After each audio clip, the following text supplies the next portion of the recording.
Bismillahirrahmanirrahim. Tentang masalah seorang perempuan yang berhenti haid di suatu waktu sholat, tapi hanya tersisa waktu hanya untuk takbiratul ihram saja. Dan seorang perempuan yang kedatangan haid di awal waktu dia belum sholat. Ya, waktu yang ada waktu itu hanya cukup untuk takbiratul ihram saja.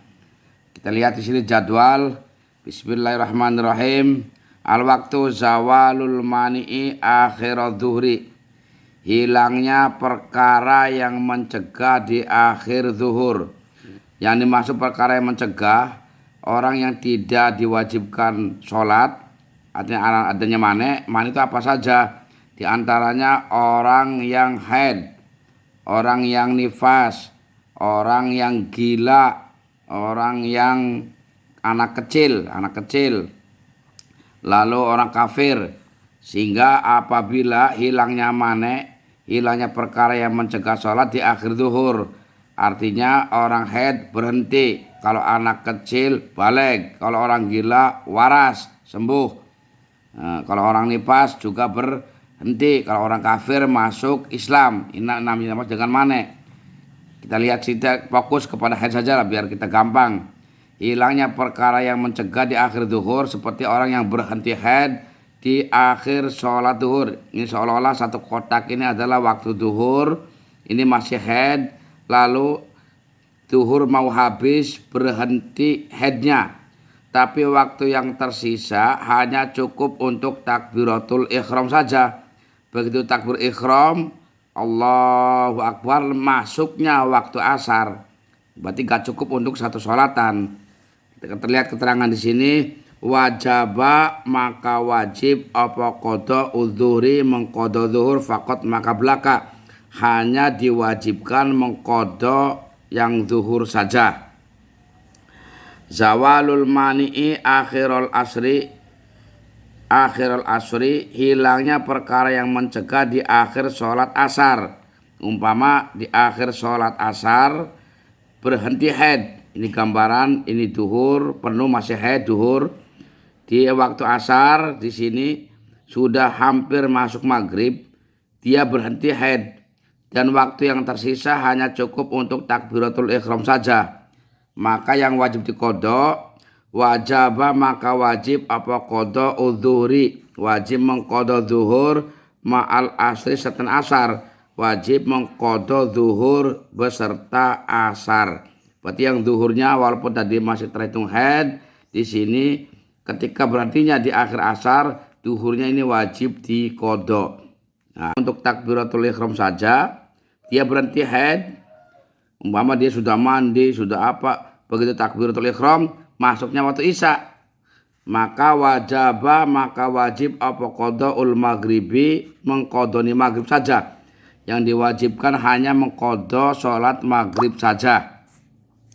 Kita lihat selanjutnya, zawalul mani'i akhiral isya'i, hilangnya perkara yang mencegah di akhir sholat isya. Zuhur masih haid, asar masih haid, maghrib masih haid, isya haid, tapi ketika sudah hampir masuk subuh berhenti haidnya, berhenti di situ. Andai kata dia mandi dan segala macam, lalu mau sholat isya, takbiratul ihram habis isya, langsung masuk waktu subuh, wajaba qadaul maghribi ma'al isya'i, maka wajib hukumnya mengqadha maghrib beserta isya. Zawalul mani'i akhir subhi, hilangnya perkara yang mencegah di akhir subuh. Ini umpama masih haid terus, waktu subuh tersisa sedikit, ini hampir tulu usyamsi, hampir terbitnya matahari, takbiratul ihram langsung terbit matahari, wajaba qada'us subhi, maka hukumnya wajib mengqadha subuh. Lanjut. Di sini yang tadi hilangnya, sekarang maji'ul mani'i awalad zuhri, datangnya perkara yang mencegah di awal zuhur. Datang haid, waras jadi gila, umpama ini Oh, tadinya nggak nipas umpama, atau di sini artinya datangnya perkara yang mencegah. Umpama orang haid, ini waktu zuhur nih, awal waktu zuhur masih awal, dia tidak segera sholat atau waktunya hanya sempit. Andai kata untuk sholat hanya cukup untuk takbiratul ihram, dia datang haid tadi yang belum sholat karena waktunya sangat sebentar, dia keburu datang haid. Setelah itu haid terus, maka yang wajaba qadha udhuri faqat, maka sholat duhur yang tadi di sini hukumnya wajib diqadha.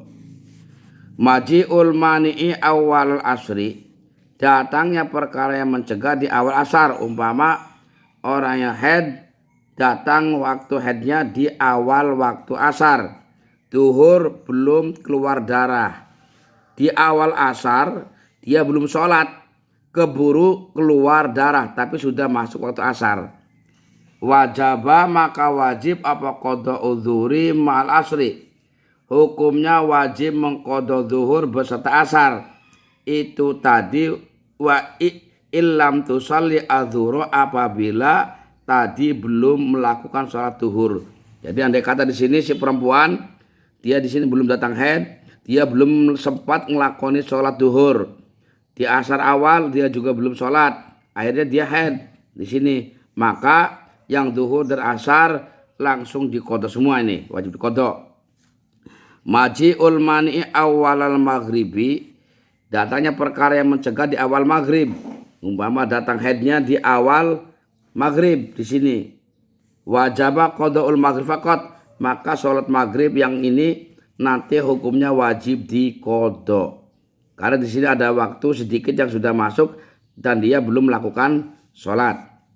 Maji'ul mani awal isya'i, andai kata datangnya haid tadi di awal waktu isya, di sini masih suci.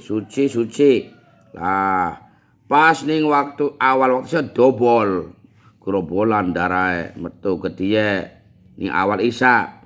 Waktu yang sangat sedikit di sini dia belum sholat, keburu keluar haid. Wajaba qadha'ul maghribi ma'al isya'i illam tusalli al maghriba, maka hukumnya wajib mengqadha maghrib beserta isya andai kata maghribnya belum disolati. Kalau tadi di sini maghrib dia belum sholat, isya juga di sini awal waktu belum sholat, maka maghrib wajib diqadha, isya pun wajib diqadha. Maji'ul mani'i awal subhi, datangnya perkara yang mencegah di awal subuh. Datangnya haid di awal subuh, ini duhur, asar, maghrib, isya, subuh. Di awal subuh dia masih suci, sewaktu yang sangat sebentar, tiba-tiba datang haid. Wajaba qadha'us subhi, maka hukumnya wajib mengqadha subuh. Kita lihat keterangan selanjutnya. Ini untuk tambahan dan peringatan bagi kaum pria dan suami. Wa yajibulan wajib alal mar'ati ing atase wong wadon apa anta ta'allama itu belajar sapa mar'ah ma ing barang tahtaju kang butuh sapa mar'ah ilahi maring mak min ahkamil haidi, bayana saking pira-pira haid wa nifas lan nifas wal istihadati lan istihadah. Hukumnya wajib bagi seorang perempuan untuk belajar apa yang ia butuhi dari hukum-hukum haid, nifas dan istihadah. Fa in kana maka lamun ana sapa zauju bojone mar'ah iku aliman wong kang pinter, lazim maka wajib ing zauj apa ta'limuha, mulangi mar'ah atau zauja. Andai kata suaminya pinter, maka suaminya hukumnya wajib mengajari kepada istrinya tentang masalah haid, nifas, istihadah. Wa illa lan lamun ora pinter si suami ora paham bab haid, nifas, ora pinter bab istihadah, falah maka iku wajib kedua imro'ah atau zaujah al khuruju utawi metu, maka bagi si perempuan hukumnya wajib keluar. Tujuannya apa? Li suali ulama'i, karena pantakon maring ulama, tanya-tanya kepada kiai, kepada ulama sing paham bab haid, istihadah lan nifas. Kalau ulamanya yang enggak paham bab ini ya percuma juga. Bal yajib balik wajib apa soal alaiha ing atas imro'ah, bahkan hukumnya wajib bertanya karena suaminya tidak paham bab ini. Wala salan ora ana iku lau kedua zauj apa manuhan nyegah zaujah, dan si suami tidak boleh mencegah istrinya untuk belajar masalah haid, nifas dan istihadah. Illa ayas ala kecuali yang takon sapa zauj huwa tegese zauj wa yukhbiruha lan nyritakaken sapa zauj ing zaujah fatastagna maka ngalap cukup sapa zaujah bidzalika kelawan mengkono soalu zauj, kecuali si suaminya yang mengalah dan dia mau bertanya tentang masalah haid, istihadah dan nifas. Dan kalau dia sudah mendapatkan ilmu tentang itu, dia ceritakan kepada istrinya, maka istrinya cukup dengan cara itu.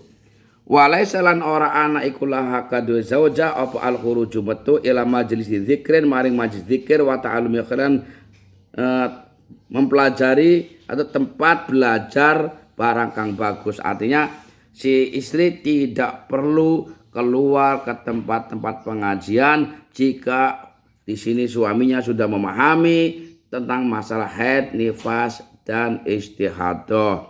Illa biridahu, kecuali kelawan ridhone zauj. Artinya kalau dia tetap mau belajar dengan cara keluar harus ada izin dari suami. Intaha alif hake singkatan dari intaha.